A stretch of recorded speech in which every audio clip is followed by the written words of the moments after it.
Hi everybody! Today I thought it would be fun to discuss 10 interesting place names on the Appalachian Trail.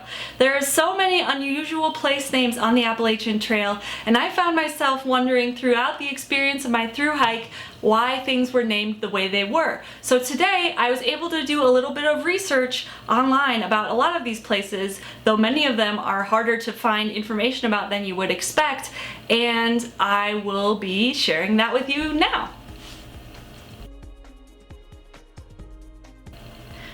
The first odd place name I want to talk about is located in Georgia. It's a place called the Swag of the Blue Ridge. Now you may be wondering, what does Soldier Boy have to do with the Appalachian Trail? And I'm here to tell you it has nothing to do with swag in the modern sense. Swag used to mean, in kind of an archaic, old-fashioned form of English, a dip between two mountains, a low place between two mountains, and Swag of the Blue Ridge is simply referring to that. That was the first really odd place name that I encountered on the AT.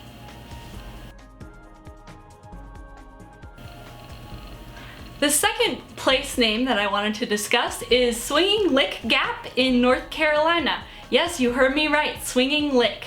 This was the only location name that I could not find much information on, although it seems that most places that are named after licks are named such because of a presence of salt to the area and the attraction of deer to that salt. So while I am not exactly sure why Swinging Lick is named Swinging Lick, it is probably named after deer. If you do know the etymology, I would appreciate you commenting and letting me know. Swinging Lick has a very interesting sign. It's been altered over the years to connect the L into an uppercase D. So if you run into the sign in North Carolina, know that it was originally Swinging Lick and not swinging word that starts with D. The third location that I want to talk about is Big Butt Mountain in the Tennessee-North Carolina border region. Big Butt Mountain is actually just a corruption of Big Butte, so it's less interesting than you might expect, but it's still pretty fun to hike up Big Butt Mountain and be standing at the top of it. The next location I want to discuss is Dick's Dome Shelter in Virginia. I'm not sure who Dick is in terms of first or last name, although I assume that it is a shortened version of Richard, but he is the person who built the shelter. The shelter is definitely not anything to write home about. It's a pretty unattractive and small geodesic dome in Virginia, but it was built by a private individual, so it has been remaining there for a long time. The fifth location I want to discuss is Snickers Gap in Virginia. Snickers Gap is interesting because thru-hikers love Snickers. It's the most popular candy bar on the trail because it packs a lot of calories in a relatively small amount of space, so you see it ubiquitously pretty much all the way north. And I got really sick of eating Snickers actually, and haven't eaten a Snickers in more than a year I think now. Snickers Gap is named after the Revolutionary era owner of the land, Edward Snickers. So it is not as imaginative as you might think.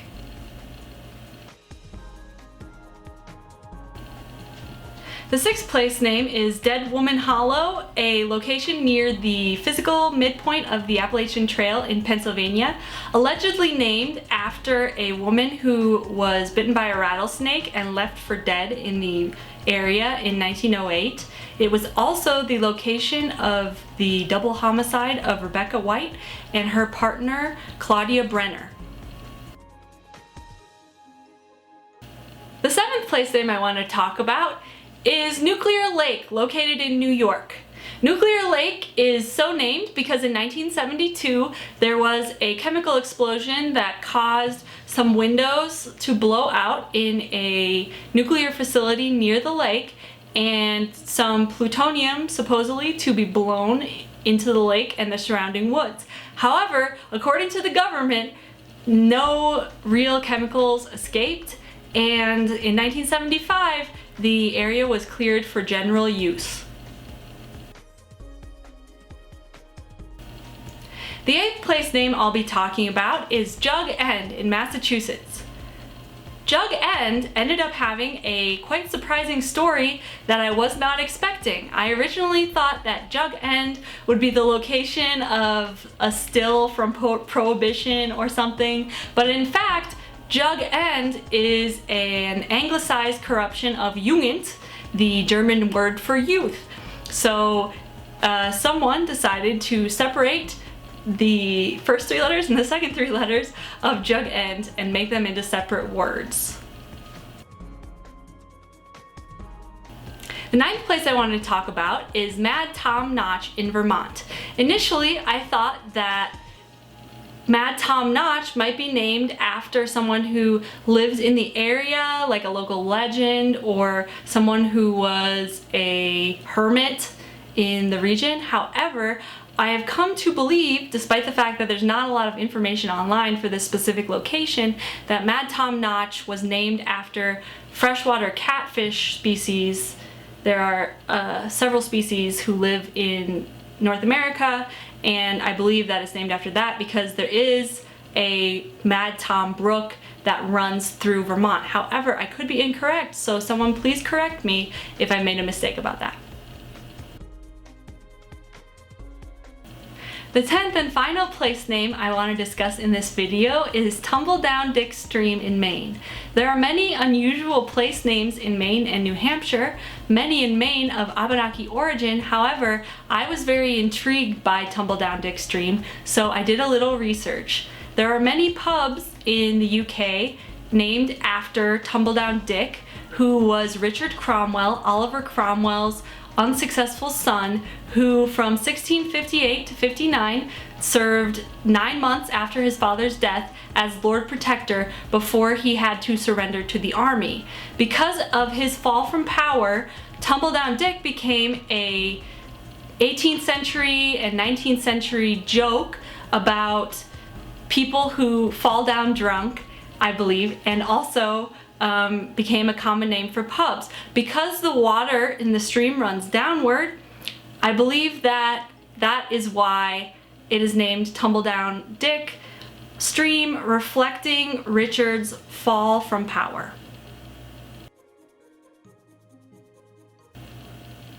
I would like to give honorable mention to Virginia for its odd town pronunciations. From Luray to Buchanan to Buena Vista, I don't know what the story is with that one. Virginia's anglicized pronunciations of various different, very differently pronounced locations always kept me entertained and on my toes. Thank you for all your support in the last 16 months that I have had this YouTube channel. I really appreciate all the help that I've gotten along the way and all the kind words. I just want to let you know that I am planning on starting a once a week schedule for posting videos, and I have a lot more stuff that I'll be talking about coming up in the next few months. So I'm planning to start this schedule probably this week and hoping to continue it from now on. So look out for more content. Thank you so much. Have a nice day.